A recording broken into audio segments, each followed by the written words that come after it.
بسم الله الرحمن الرحیم. نن زمونږ د عامه سپارې د څلورم او پنځم نمبر آیات ترکیب دی او دریم نمبر سبق دی زمونږ ان شاء الله. ترکیبونه صرف کو دي او په ترکیبونه کې به ان شاء الله کوشش کوو څومره آسان ترکیب وي هغه طریقې سره وکړو او ورسره به لفظي ترجمه هم لیکو. کله چې دی کنه کله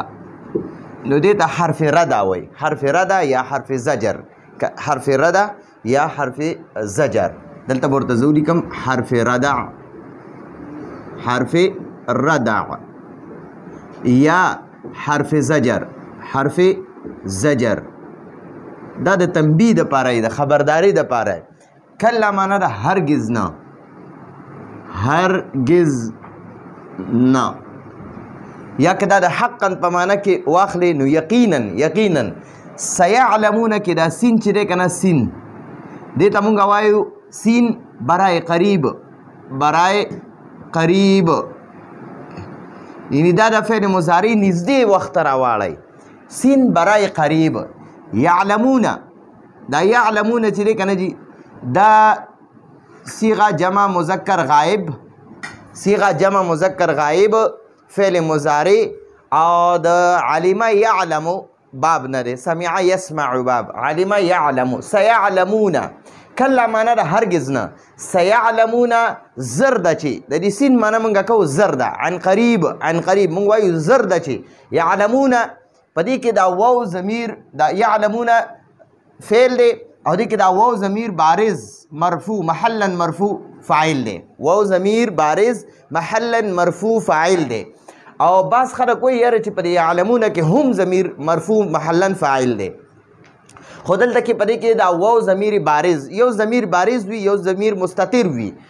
بارز هغه ضمیر ته وایي چې د هغې څه علامت په صیغه کې موجود وي. نو یعلمونه کې دا واو دا د ضمیر علامت دی، دا ضمیر دی موږ سره بارز دی ښکاري، دا واو راسه ښکاري ځکه ورته بارز وایو، ضمیر بارز ورته وایو. او بعض صیغې داسې دي یعلمو، یعلمو کې اوس هو ضمیر مستتر دی، هو ضمیر مستتر دی. ټیک شو جي. نو سیعلمونه کې سین برای قریب د دې معنا ده عن قریب یا زر ده چې زر ده چې مونږ دلته به ورته ولیکو عن قریب، عن قریب یا مونږ پښتو کې وایو زر ده چې زر ده، زر ده چې دا خو لفظي ترجمه ده. یعلمونه، یعلمونه کې واو ضمیر د جمع دا ضمیر بارز محلا مرفوع فاعل دی. یعلم، یعلم فعل او دې کې دا واو ضمیر بارز، ضمیر بارز بارز محلا محلا مرفوع یا مرفوع محلا فاعل. دا فعل سیعلمون فعل دی او د دې دا واو ضمیر بارز محلا مرفوع فاعل دی یا مرفوع محلا فاعل دی. خجی د دې معنا را هغوی یقین کوي، هغوی به یقین، هغوی به یقین کوي. زر ده چې هغوی به یقین وکړي، زر ده چې هغوی به پوه شي، هغوی ته به پته ولګي. د څه شي پته به ورته ولګي نو موږ به ورله عذاب القبر محذوف روباسو. عذاب مضاف، القبر مضافله، مضافله دا مفعول به شو. د دغه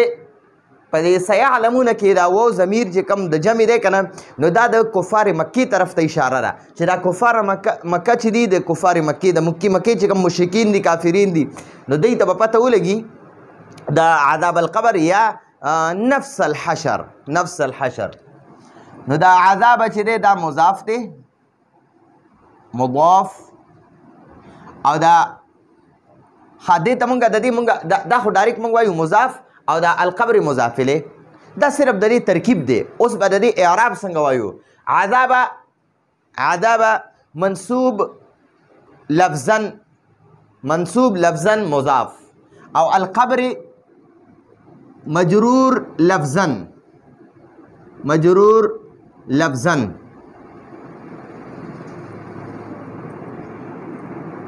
مضاف الیه دا مضاف د خپل مضافره سره دا مضاف د خپل مضافره سره مفعول به مفعول به خجی اوس دا یعلم فعل یعلم فعل د خپل فاعل د دې فاعل او د دې خپل مفعول سره یعلم فعل د خپل فاعل او مفعول سره دا معطوف علیه شو معطوف علیه معطوف علیه دا ځکه معطوف علیه کو ځکه چې دلته کې دا ثم نه دی ثم معنا نه بیا ثم تمنګ وایو حرف عطف یا ثم عاطفه عاطفه یا ورته حرف عطف وایو حرف عطف ثم حرف عطف ته بس دا په دې ځای پرې دی دا کلا او سین دا دوانه هم په ترکیب کې نه استعمالیږي یعلمون به په ترکیب کې استعمال شي بیا عذاب القبر ولا محذوف مفعول به رو باسا ثم بیا حرف عطف ته یا عاطفه ده او کلا بیا حرف عطف دا حرف ردا حرف ردع یا حرف زجر حرف زجر د تنبیه لپاره او دا سین چې دی دا سین بیا هماغه شانته برای قریب برای قریب برای قریب او دا یعلمون فعل دی یعلمون فعل دی او په دې کې دا واو ضمیر بارز واو ضمیر بارز محلا یا مرفوع محلا فاعل نو دا یعلم فعل یعلمون فعل دا د خپل فاعل چې دا فاعل پکې دا واو ضمیر بارز دی ښه واو ضمیر بارز سره فعل د خپل فاعل او مفعول به ورلا محذوف رو باسا نو مفعول به سره جمله فعلیه جمله فعلیه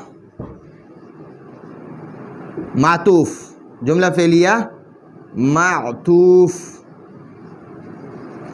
بیا دا معطوف علیه د خپل معطوف سره دا معطوف علیه د خپل معطوف سره جمله معطوفه شوه جمله معطوفه بس د دې په دې ځای باندې ترکیب ختم شو ٹھیک شو نو کلا سيعلمون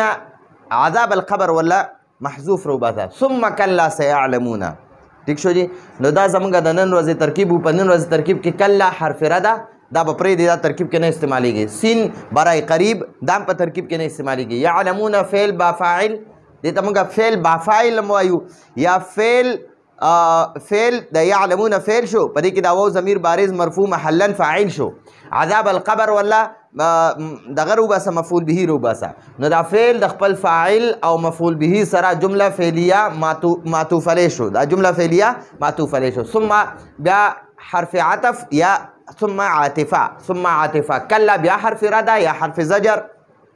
سین برای قریب سین د قریب د پاره د مضارع چې کنه مضارع دا را نږدې کی ځان ته یعنی ډیر د یعنی یو وی سيعلمون زرد چې دی به یقینو کی زرد زر ډیر عن قریب چې دی به یقینو کی او یو سوف وی سوف نو دا سيعلمون مطلب دا چې نن به یقینو کی او سوف چې دام د قریب د پاره راځي خود دې لګ د یو ورځ نیمه وروسته د پاره ثم یعنی سيعلمون زرد چې دی به یقینو کی یا زرد چې دی به پوه شي او بیا دې سوف يعلمون نو سوف يعلمون خو دلته نه استعمال شي خو سین او سوف کې فرق دا دی چې سین د ډیر نږدې وخت لپاره دی سوف د لږ لرې وخت لپاره دی ٹھیک شو جی نو دا زمونږ ترکیب د نن ورځې انشاءالله کوشش پکو چې څومره نورم آسان طریقه وي مونږ کوشش کوو چې په اسانه طریقه باندې ترکیب حل کو نو انشاءالله چې مونږ تقریبا 2-3 سورتونه په ترکیب سره حل کو زمونږ به ټول سپاره بلکې ټول قرآن پاک کې به مونږ بیا ترکیب کولی شو نو دا زمونږ د نن ورځې درس راتلونکي درس پر اجازت غواړو هذا هو المرام والله اعلم بحقیقة الكلام